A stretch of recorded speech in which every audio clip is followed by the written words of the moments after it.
Western सबब के Malad east में ज्ञान गंगा इन्फोटेक पर आए हुए हैं, जो MKCL का ऑथोराइज लर्निंग सेंटर है। यहाँ पर हम सेंटर कोऑर्डिनेटर से बात करने वाले हैं, राजेश सर, जो हमें गाइड करेंगे कि अगर मुंबई यूनिवर्सिटी MKCL को ये जिम्मेदारी सौंपता है कि वो MCQ के एग्जामिनेशन ले सकता है, तो क्या MKCL के कोऑर्डिनेटर का क्या रोल होगा, सेंटर हेड का क्या रोल होगा, और यहाँ पर उस एग्जामिनेशन का प्रोसेस क्या होगा, बच्चों को क्या क्या प्रोसेस से गुजरना होगा, सारी जानकारी आज हम लोग राजेश सर से लेने वाले हैं। सबसे पहले आपका स्वागत करते हैं सर आप इस प्लेटफॉर्म पर। Thank you so much sir. तो सर, अगर एग्जामिनेशन के लिए MKCL सेंटर को चुना जाता है, गाइडलाइंस आती है आपके लिए, तो यहाँ पर सबसे पहले अगर बच्चा एग्जामिनेशन सेंटर पर आता है, सेंटर आपके सेंटर पर आता है, तो आप क्या प्रोसेस पहले फॉलो करेंगे? सबसे पहले मैं आपको ये बात बताना चाहूँगा सर कि ऐसा कोई नोटिफिकेशन नहीं आया है कि सेंटर एग्ज़ाम सेंटर में ही होगा। अगर नोटिफिकेशन आ जाता है तो हम उसके लिए तैयार हैं, क्योंकि ऑलरेडी महीने में मंथली या फिर 2 मंथ्स के बाद एग्ज़ाम्स होती है हमारे सेंटर पे। एग्जाम्पल जैसे MSCIT का एग्ज़ाम हो गया जो कि ऑनलाइन बेस पे होता है, यशवंतराव चौहान यूनिवर्सिटी के कुछ एग्ज़ाम्स होते हैं जो कि ऑनलाइन बेस पे होते हैं।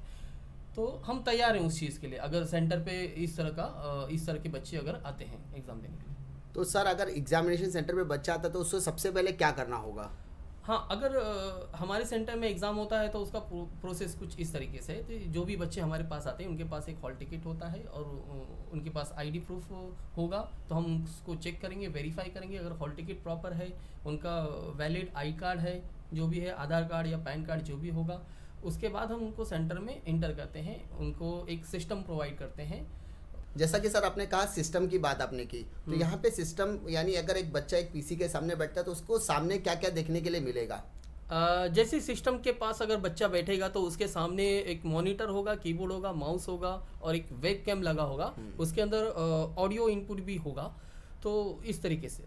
ओके सर, यानी और जो भी बच्चा पर्सनल बिलोंगिंग लेकर आता है तो क्या वो अपने साथ लेकर बैठेगा या बाहर रख दिया जाएगा? नहीं, हम उसे अलाउड नहीं करेंगे कि जो भी उसके बिलोंगिंग्स होंगे वो क्लास के बाहर ही, हमारे पास जो ऑफिस होगा या एक पर्टिकुलर प्लेस होगा उस पर हम रखने के लिए बोलेंगे। ओके सर, तो यहाँ पर सबसे इम्पॉर्टेंट चीज़ है, आपने उसको लॉगिन कर दिया, पासवर्ड आपने उसको प्रोवाइड कर दिया, क्योंकि सेंटर कोऑर्डिनेटर का काम या एज अ हेड का काम आप देखते हो। तो यहाँ पर सबसे इम्पॉर्टेंट चीज़ क्या है, बच्चा एक बार एग्जामिनेशन स्टार्ट करने से पहले अगर उससे जो भी प्रोसेस का सामना करना पड़ेगा उसे वो टाइम से पहले करना होगा या टाइम शुरू होने के बाद करना होगा? इसका जवाब मैं बिल्कुल दूंगा आपको।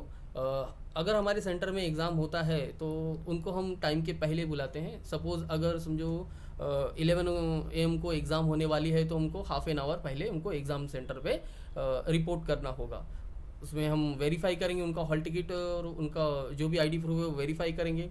उसके बाद उनको हम सेंटर के अंदर लेंगे, सेंटर के अंदर उनको सिस्टम प्रोवाइड करेंगे। सिस्टम प्रोवाइड करने के बाद उनका लॉगिन वगैरह करके देंगे, लेकिन एग्ज़ाम स्टार्ट नहीं होगा।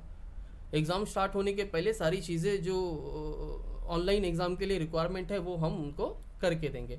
जैसे हम उनका एक सुपरवाइज़र पासवर्ड होता है, वो सुपरवाइज़र पासवर्ड जैसे ही हम वहाँ पे लॉगिन करेंगे उसके बाद ही वो एग्ज़ाम स्टार्ट कर सकते हैं।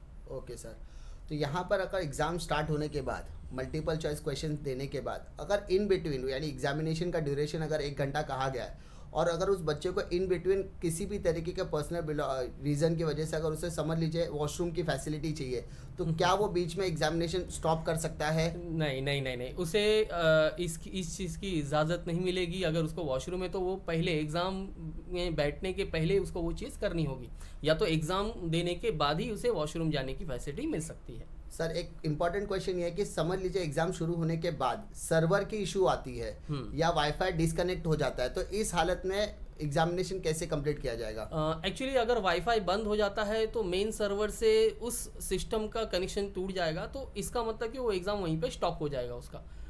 फिर से उसे लॉगिन करना होगा या उसे लॉगिन करके देंगे तो एग्ज़ाम जहाँ तक स्टॉप हुआ था या जहाँ से सर्वर से उसका कनेक्शन टूटा था वहीं से उसका एग्ज़ाम स्टार्ट होगा। अच्छा सर, एक आपने भी सुना होगा कि बच्चे अगर घर पे बैठ के एग्जामिनेशन दे रहे हैं तो उन्हें एक स्पेशल तरीके का डिजी प्रॉक्टर करके एप्लीकेशन है, उसमें एक ये बात कही जा रही है कि जैसे कि आपने बताया कि MKCL सेंटर पे वेबकैम होता है वॉइस ऑडियो इनपुट के साथ, तो वहाँ पर भी ऐसी बात की जाए कि ऑडियो इनपुट के साथ वेबकैम की फैसिलिटी, यानी बच्चा मोबाइल के सामने बैठा है, यस वो सारी चीज़ें ली जाएगी। अब वहाँ पर ऐसा होता है कि वाईफाई डिस्कनेक्ट हो गया, तो क्या उसके लिए भी सेम प्रोसेस होगा? सेम प्रोसेस है। अब एक्चुअली एग्ज़ाम के लिए एक अलग से सर्वर बनाया जाता है और वो बहुत सारे डिवाइस से कनेक्ट होता है, जो भी एग्ज़ाम के डिवाइस होते हैं। अगर सर्वर से उसकी कनेक्टिविटी टूट जाती तो उस सॉफ्टवेयर में इनबिल्ट ऐसा सिस्टम होता है कि वो फाइंड आउट करता है कि किससे कनेक्शन टूट गया और उसका एग्ज़ाम वहीं पे वो सर्वर स्टॉप कर देता है। सर मान लीजिए किसी बच्चे ने जानबूझकर अगर वाईफाई डिस्कनेक्ट कर दिया तो क्या होगा? तो भी वही सिस्टम होगा, लेकिन याद रखिए 1 घंटे का एग्ज़ाम है और उसका अगर सपोज 15 या 20 मिनट्स टाइम बंद हो गया, या समझो उसका टाइम ओवर हो गया, एग्ज़ाम का टाइम ओवर हो गया, तो उसका एग्ज़ाम बंद हो जाएगा।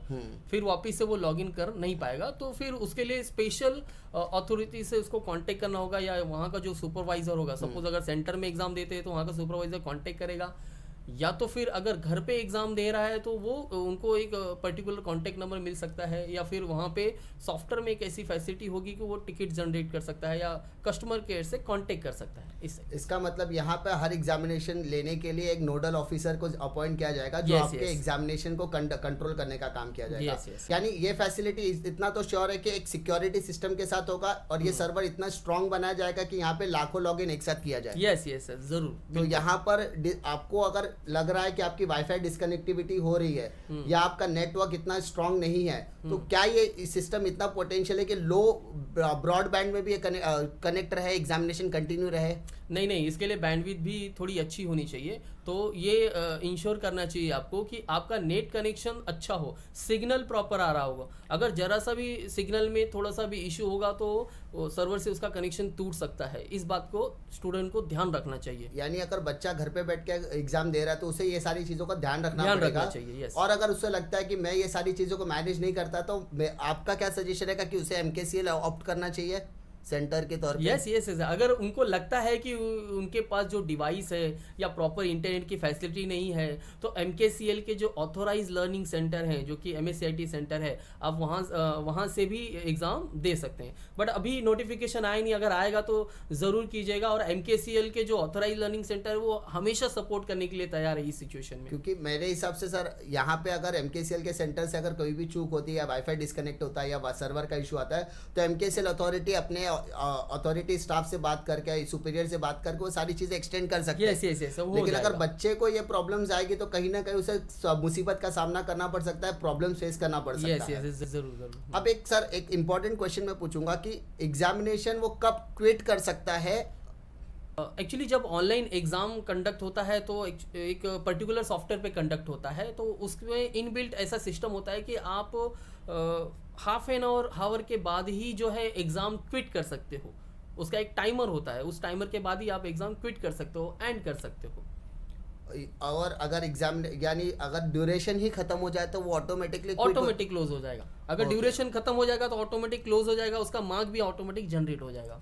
और मान लीजिए क्वेश्चन पूछे गए उसे और उसने सारे क्वेश्चंस के आंसर दे दिया, लेकिन उसका जो ड्यूरेशन 1 घंटे का था वो उससे पहले कर देता कंप्लीट, तो क्या वो एग्जामिनेशन सेंटर छोड़ के जा सकता है? इसका जवाब मैं दूंगा कि मैंने जैसे अभी बताया कि एग्ज़ाम देने के लिए एक पर्टिकुलर टाइम होता है, वो टाइम के बाद ही एक बटन अपीयर होता है एंड टेस्ट करके। तो जब भी वो बटन अपीयर होगा एंड टेस्ट, तो उस पर क्लिक करके वो एग्ज़ाम एंड कर सकता है। एंड करने के बाद वो सेंटर से बाहर आके जो भी कोऑर्डिनेटर होगा उनसे कांटेक्ट करके वो जा सकता है। सर मान लीजिए एक ड्यूरेशन ख़त्म हो गया और उसके कुछ क्वेश्चंस बचे हैं, तो क्या कोई पॉसिबिलिटी है एक्सटेंशन के? नहीं, इसमें तो नहीं। अगर एक बार ड्यूरेशन खत्म हो गया तो एग्जाम हो जाएगी। इसके लिए ये ध्यान रखना है कि जो भी टाइम आप लिमिट आपको दी जाती है एग्जाम के लिए, उस विद इन टाइम लिमिट में आपको पूरे क्वेश्चन सॉल्व करने ही है। सर ड्यूरेशन खत्म होने से पहले एक विंडो अपीयर होता है, ऐसा मैंने सुना है कि वहाँ पे 3 अलग अलग तरह के क्वेश्चंस होते हैं जो मैं नेट के एग्जामिनेशन में फेस किया है। तो 3 अलग अलग कलर के, तो ग्रीन, रेड और ब्लू कलर के होते हैं। तो क्या आप उसकी डिटेलिंग दे सकते हैं सर?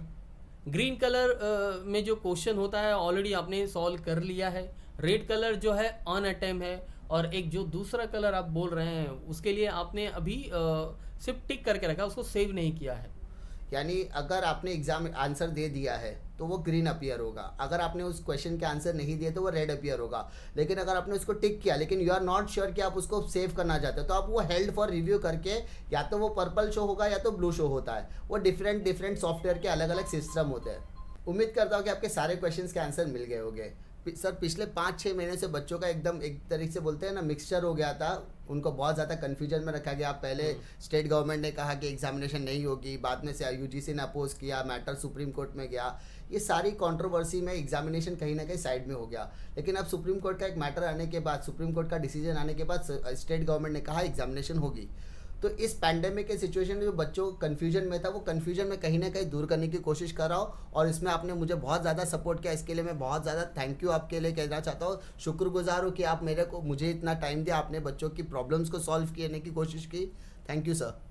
और मैं Okay, बच्चों से भी गुजारिश करता हूँ कि अगर आपको कोई भी इन्फॉर्मेशन चाहिए तो डिस्क्रिप्शन बॉक्स में आपको पूरी डिटेल मिल जाएगी ज्ञान गंगा इन्फोटेक के बारे में, और आप जाकर उनकी डिटेल्स में चेक कर सकते हैं। यूनिवर्सिटी की तरफ से कोई भी ऑफिशियल सर्कुलर MKCL के लिए आएगी तो तब जाके आप उनसे कांटेक्ट कीजिए और सारी डिटेलिंग आप उनसे पता कर सकते हैं। Thanks a lot sir for being thank you so connecting with much. Us. Thank